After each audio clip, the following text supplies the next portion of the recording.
Imagine a young boy so brave that he walks up to Yama, the Lord of Death, and demands the answers to the question of death and the nature of death itself. Now, there is a fascinating story in the ancient Upanishads about a young boy named Nachiketa who visits the Lord of Death and begins his inquiry. He asks a direct question to Yama: what happens after death?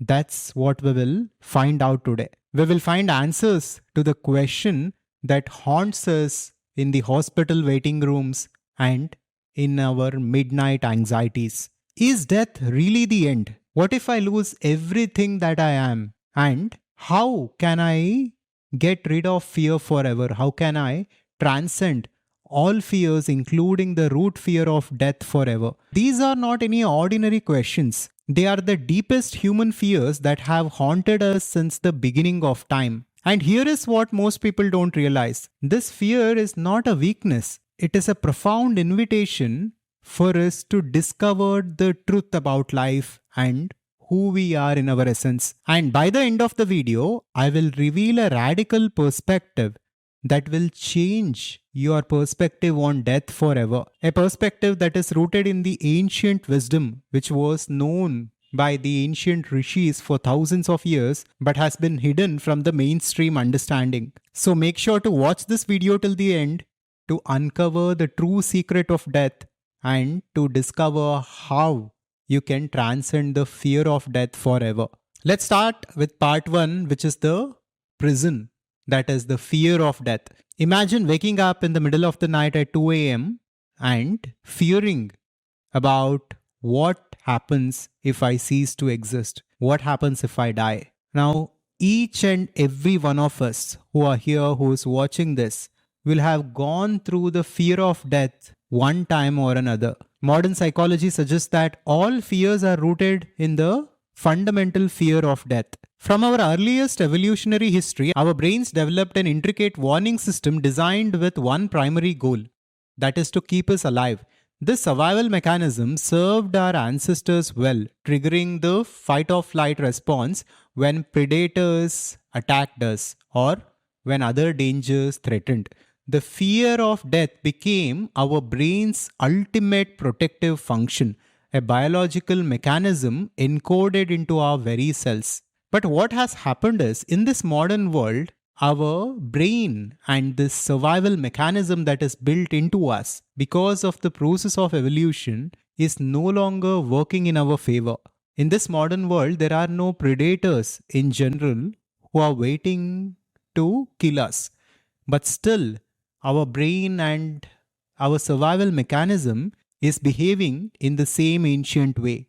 Our brains operate like outdated security systems, still sounding alarms for threats that no longer exist. Our programming and the survival mechanism creates disproportionate responses for anything and everything. Almost everything affects us and it causes anxiety within us. If someone says something bad about us, that causes anxiety within us. If someone doesn't behave the way we wish them to behave, that causes stress within us. So this survival mechanism has begun to work against us instead of for us. I remember in my childhood, I once watched a horror movie and this experience traumatized me and I was so disturbed by it that for almost a week, I could not sleep properly. I began waking up at the middle of the night, seeing here and there and being afraid of even the smallest little sound. So what was supposed to be entertainment caused immense suffering and stress in my life when I was young. When I look back at this experience, I can understand what was happening and why my system, why my biology was reacting in that way. That fear for me stemmed from the fear of death. Almost all fears, like I said, stems from the fear of death. This death anxiety manifests in our behaviors in subtle ways. When you repeatedly put off important work, it may be death anxiety manifesting as procrastination, a subconscious belief that long term efforts ultimately do not matter given our finite existence. And another very common trait is the inability to fully engage with the present moment, always planning, worrying, or overthinking about the future. This stems from a mind preoccupied with its own impermanence. Now, the psychological impact of all this runs very deep. The death anxiety and the fear of death can cause many mental health issues. Obsessive compulsive patterns frequently revolve around rituals designed to create an illusion of control over the uncontrollable, including the mortality itself. Even depression and eating disorders sometimes are traced back to the fear of death. This fear creates a self reinforcing cycle. By identifying ourselves exclusively with our physical bodies with built in expiration dates, we construct a reality where death is inevitable. And each birthday becomes a pointer of time passing and of us going closer and closer to that inevitable point of death. So, begin to see what is happening here. First of all, we have assumed that we are the body and we have become the body because of the strong identification. And since the body is mortal and since the body has an expiration date, we identify with that expiration date and think that we will cease to exist at that point in time. Now, we have not verified this assumption. We have not inquired upon it. We have not researched on it in great detail, but we have assumed it. We have assumed that we are the body and we will die one day and we will cease to exist. And this uncertainty of what will happen and this fear of mortality is causing suffering within us. And in our deepest attempt to overcome death and somehow avoid death, we stop living in the present. We stop enjoying different things. We stop doing things that truly inspires us, truly motivates us, and truly brings us closer to that presence. We work hard, we struggle, we save money, we invest to create a false sense of permanence. We obsess over money, health regimes, and safety measures, sacrificing the present joy for an illusion of future security. But yet, throughout history, the ancient wisdom of Vedanta has given us a profound perspective on the nature of reality and the nature of death.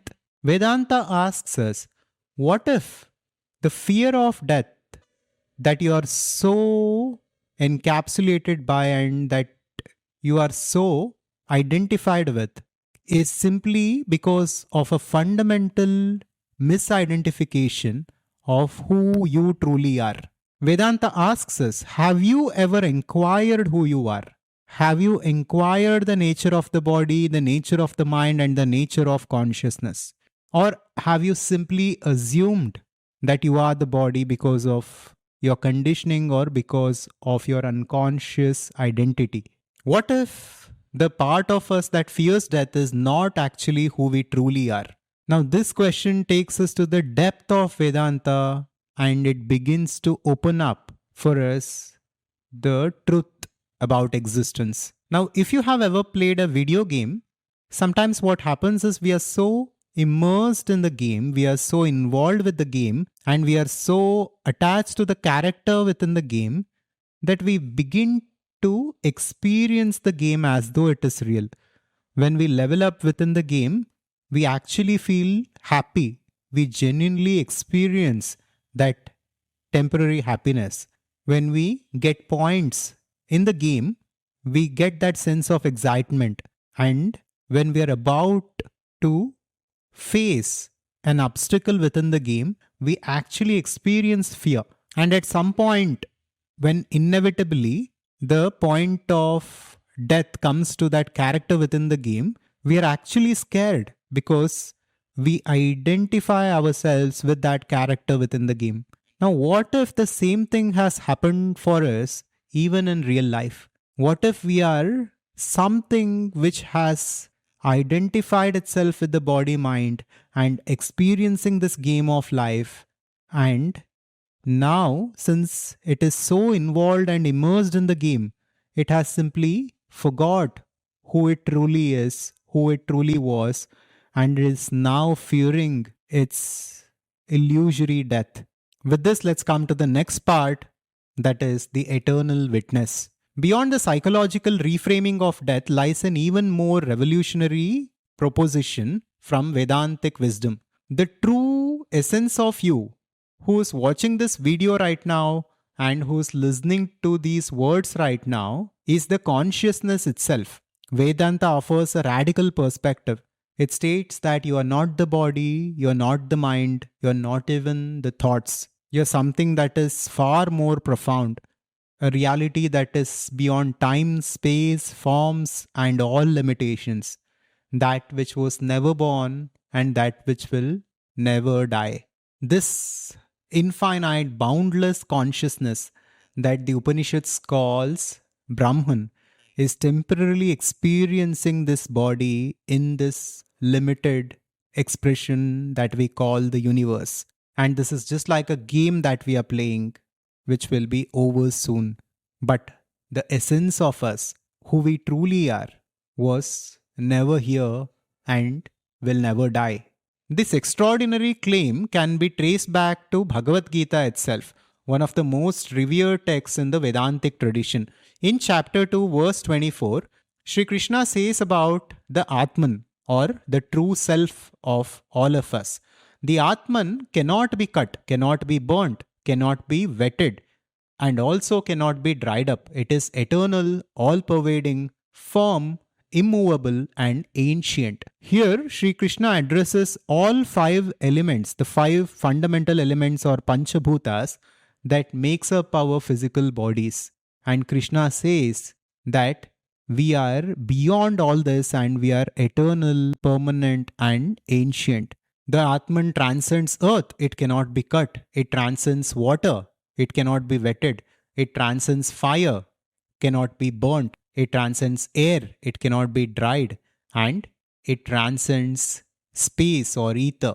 Like a lighthouse standing unmoved through countless storms and seasons, the Atman remains unaffected while the elements around it constantly change. This fundamental distinction that Krishna gives shows us the difference between the physical reality, the physical dimension of matter, and the nature of consciousness, which we truly are, even here and now.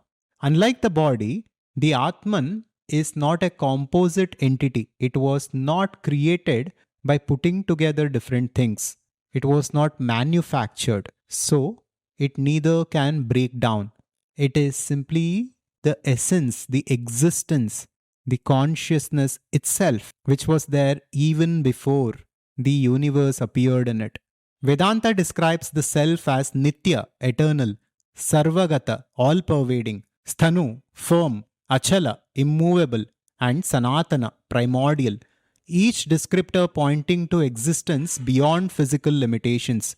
The great Swami Vivekananda described Atman in this way. He said, soul is not bound by the conditions of matter.